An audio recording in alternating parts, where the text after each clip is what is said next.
मनीष जी, काकोरी के जो 3 शहीद हैं, राम प्रसाद बिस्मिल, अशफाक उल्ला खान और ठाकुर रोशन सिंह। रोशन सिंह इलाहाबाद की ही जेल में बंद थे और उसी जेल में उनको फांसी दी गई, यानी उनकी शहादत वही हुई थी। और इन कांग्रेसियों को शर्म नहीं आई जो मोतीलाल नेहरू आनंद भवन में रहता था, विदेशी गाड़ियों में चलता था, विदेशी शराब पीता था, बेहतरीन सिगरेट पीता था। और अगर मुश्किल से मेरे ख्याल से साल 6 महीना हो रहा होगा जेल में, अन्यथा जेल में कभी रहा नहीं।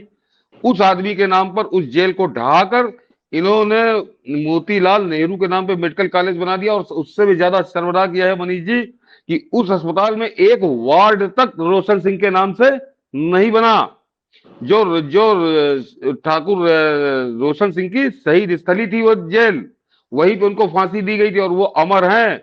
राम प्रसाद बिस्मिल, अशफाक उल्ला खान और रोशन सिंह, ये तिकड़ी जब तक ये हिंदुस्तान रहेगा, आजाद हिंदुस्तान रहेगा, हिंदुस्तान की आजादी की लड़ाई की बात होगी, ये 3 नाम अमर हैं। और उस अमर क्रांतिकारी को मिटा दिया इन्होंने। वहां पर नाम रखा मेडिकल का, वो क्या जमीन मोतीलाल नेहरू के बाप की थी जो आज ये राशि दिल्ली पूछ रहा है कि क्या नेहरू चांद जो है मोदी का है। वो जेल अंग्रेजों की बनवाई हुई थी, अंग्रेजों की जमीन पे थी, सरकारी।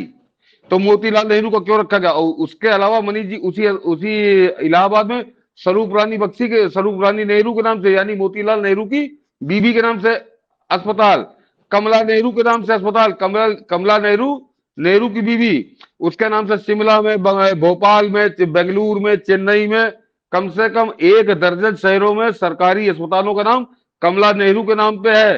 रोशन सिंह के नाम पे कहाँ है? तो ये बात कर रहे हैं इनको भगवान शंकर के नाम पे आपत्ति हो रही है। अरे भगवान शंकर के मैं पैरों के नीचे की धूल भी तो नहीं मानता इस मोतीलाल को या इसके पूरे खानदान को, जिनके नाम पे धर दिया। और मैं तो वो बात कर रहा हूं कि जहां पे फांसी दी गई उनको, और अमर क्रांतिकारी, छोटे मोटे नहीं कि आप कहिए कि गुमनाम हो, इस तरह से बेईमानी बेशर्मी करके नामकरण करते थे सरकारी उनका। और इनको भगवान शंकर के नाम पे आपत्ति हो रही इन कांग्रेसियों को। इनको नंगा किया जाए मनीष जी, ये कितने बेईमान और कितने बेशर्म रहे हैं ये। और दूसरा कारनामा एक बता दूं मनीष जी, कि दिल्ली में जो मौलाना अबुल कलाम आजाद मेडिकल कॉलेज है, उसका पूरा नाम तो मैं भूल जाता हूँ, 2 लाइन का, वो अरबी अरबी अरबी नस्ल का घोड़ा या अरबी नस्ल का मंत्री, वो था नेहरू ने जिसको 10 साल शिक्षा मंत्री बनाया था। उस जेल में मनीष जी भगत सिंह और बटुकेश्वर दत्त बम कांड के बाद बंद हुए थे। और बटुकेश्वर दत्त ने अपनी आत्मकथा में लिखा है कि मैं जब बहुत दिनों बाद दिल्ली गया तो मेरी इच्छा हुई कि मैं जाकर जरा उस जगह देखूं जहां मैं भगत सिंह के साथ बंद था। जब मैं गया तो वहां मैदान हो गया था, लड़कों ने बताया कि यहाँ अस्पताल बन रहा है। उसके बाद जब वो अस्पताल बना तो ना तो भगत सिंह से कोई लेना देना, ना बटुकेश्वर दत्त से कोई लेना देना, और वो नाम रख दिया मौलाना अबुल कलाम आजाद मेडिकल कॉलेज। और उसमें मैं एक बार पहले भी बता चुका हूँ, अमीर चंद थे जिन्होंने वायसराय के हाथी पे बम मारा था, उनको उनको और उनके साथियों को वहां फांसी दी गई थी, उनके नाम से कुछ नहीं। तो ये इस तरह से बेशर्मी करते रहे, क्रांतिकारियों का नामो निशान मिटाते रहे, नामकरण के ठगी में, नामकरण की जालसाजी में। और आज इनको आग लग रही है भगवान शिव के नाम पर। शर्म आनी चाहिए कि चुल्लू भर पानी इनको ढूंढ लेना चाहिए। उनसे खैराती पूछ नहीं रहे, इनके प्रवक्ता आगे उलूल जुलूल बक रहे हैं टेलीविजन पर, और कोई खैराती पूछ नहीं रहा। खैराती कोई खैराती हो, आप बता ही चुके, पढ़ने लिखने से कोई लेना देना नहीं। सर निश्चित रूप से, और इस देश को कभी कभी हम लोग, मुझे लगता है कि ब्रीफली थोड़ा सा ये भी बता दीजिए कि जब आपने चर्चा ही आनंद भवन की कर दी, ये लोग क्रेडिट देते कि हमने आनंद भवन देश को दे दिया। क्या दे दिया? स्मारक बना दिया। देश को क्या दे दिया? दूसरी बात है, आनंद भवन इस देश को पूछना चाहिए कि जब आजादी की तुम लड़ाई अंग्रेजों से लड़ रहे थे, इतना बड़ा आनंद भवन कैसे बना दिया? इसका मतलब एजेंट थे तुम अंग्रेजों के। और जो असली लड़ाई लड़ रहे थे, जिन लोग तीनों के नाम आपने लिए, चाहे सरदार भगत सिंह हो, खुदीराम बोस हो, ये अनगिनत लोग हैं, वीर सावरकर हो, इन सबको गौन कर दिया। और हमने आनंद भवन देश को दे दिया। जो लोग पार्टी के अखबार का दफ्तर जो अरबों रुपए का है वो गबन कर गया, जो माँ बेटा, उसका खानदान कह रहा है कि हमने आनंद भवन देश को दे दिया। आपने अच्छी छेड़ दी। तो जरा ये बताते हैं कि कोई रियासत का मालिक था या जमींदार था, उसका था वो आनंद भवन, और उसका मुकदमा लड़ा था मोतीलाल ने। तो उसने, हाँ, मोतीलाल ने, कि उसको गिफ्ट दे दिया। मनी जी, वो उस जमाने में जमींदार और रियासतदार कौन होते थे? क्या मजाक। कि जो जो अंग्रेजों के दलाल होते थे, दलाल जो होते थे। जनता का खून पीते थे, जनता पे कहर बन के बरसते थे। अंग्रेज तो 5,000 थे हिंदुस्तान में। वो इन्हीं जमींदारों, सामंतों, रियासतदारों दानों के ही वो बल पर राज करते थे। ये कोड़े बरसवाते थे, लोगों को जिंदा जलवा देते थे, जिंदा गड़वा देते थे। उन जमींदारों के मुकदमे में मोतीलाल लड़ता था। ये कांग्रेसी बड़े गर्व से बताते हैं कि वो जमींदार था या रियासतदार, नाम भूल रहा हूँ, मुस्लिम है शायद वो। और वो उसका मुकदमा कोई कुकर्म ही उसने किया होगा, तभी तो लड़ रहे थे। तो ये हिंदुस्तानियों के हत्यारों को, क्रांतिकारियों के हत्यारों के मुकदमे लड़के उनको बचाते थे।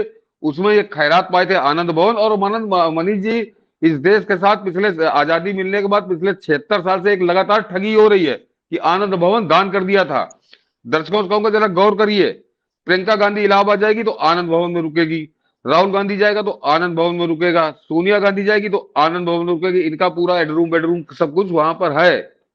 अगर इन्होंने दान जितने कर दिया खैराती था। इंटरव्यू लेते हैं सोनिया का, जब जब खैरातियों ने इंटरव्यू लिया सर, आनंद भवन में लिया है। चाहे हाँ, वो तो शेखर गुप्ता हो, चाहे वो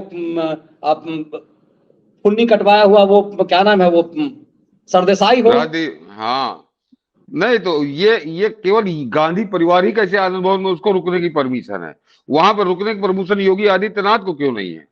वहां पर रुकने की परमिशन नरेंद्र मोदी क्यों नहीं है? अमित शाह को क्यों नहीं है? या कोई भी वहां केशव प्रसाद मौर्य इलाहाबाद के और कोई आदमी वहां पर रात में क्यों नहीं रह सकता, या 2-4 दिन क्यों नहीं रह सकता? तो ये कहीं नहीं दान किया गया। ये बेवकूफ बनाने के लिए एक कि सांप भी मर जाए लाठी भी ना टूटे। और खैराती ये वामपंथी लफंगे जिन्होंने हिंदुस्तान की पत्रकारिता को पिछले नहीं, वो 6-7 देखिए दशक धर्मेंद्र तक। सिंह लिखे आनंद भवन का नाम इशरत मंजिल था। हाँ, वो वही लगा वो कोई सामंत था, जमींदार था, उसी ने दान दी थी मनीष जी इसको। दान क्या दी थी कोई खैर। इसीलिए जिहादियों के लिए इतनी तरफ है, क्योंकि जी के जिहादी ने इसको दे दिया आनंद भवन। ये तो ये एक आनंद भवन पे कब्जा भी इस परिवार का है। और वाहवाही भी। वो जो वामपंथी लफंगे मीडिया में बैठे थे, उन्होंने कभी सवाल नहीं पूछा कि जब दान कर दिया तो फिर कर दिया, फिर तुम कैसे उसमें जाकर, होटल है क्या वो तुम्हारा कि तुम्हारा उस घर में तुम्हारे लिए बेडरूम और रहने का ड्राइंग रूम सब कुछ कैसे बना हुआ है? तो ये कब्जा है। और ढोर पीटा गया 6-7। तो ये हिंदुस्तान के साथ एक और जालसाजी ठगी का नमूना है। आनंद भवन की कब्जा नेहरू परिवार का ही रहा। और ढोल दान दे दिया, दान दे दिया। ये हमें दान दे दिया तो कोई अस्पताल बनवा देते वहां पे। जो कहते हैं ना कि राम मंदिर की जगह अस्पताल, तो ये कांग्रेसी बनवा दे वहां। हम तो कहेंगे योगी बाबा से कि बिल्कुल बड़े सेंटर जगह पे, बड़ी कीमती जगह पे है, इसमें चलवाइए बुलडोजर और यहाँ बनवाइए अस्पताल। उस अस्पताल का नाम भी आनंद भवन ही रखिएगा, ताकि कांग्रेसियों को परेशानी ना हो। लेकिन यहाँ पे अस्पताल बन जाना चाहिए बढ़िया। बिल्कुल सर, और इसीलिए मुझे लगता है कि इस आनंद भवन का सच को जानना बहुत जरूरी है। जो ढकोसला जो फरेब किया गया है, और हम सब लगातार, चूंकि इस देश में यदि ऐसी उम्मीद, एक तरह की मोदी जी से अलग उम्मीद है, योगी जी से कुछ और उम्मीद है। ये उम्मीद है, एक नई बात आज सतीश जी ने कह दी कि आनंद भवन का सच जब सामने आए तो पता जब ये डोनेट किया हुआ है, बपौती है क्या सोनिया गांधी का, राहुल गांधी की बपौती है क्या, ये सरकार की संपत्ति है, तो कोई पार्टी का आदमी उसमें क्यों रहता है?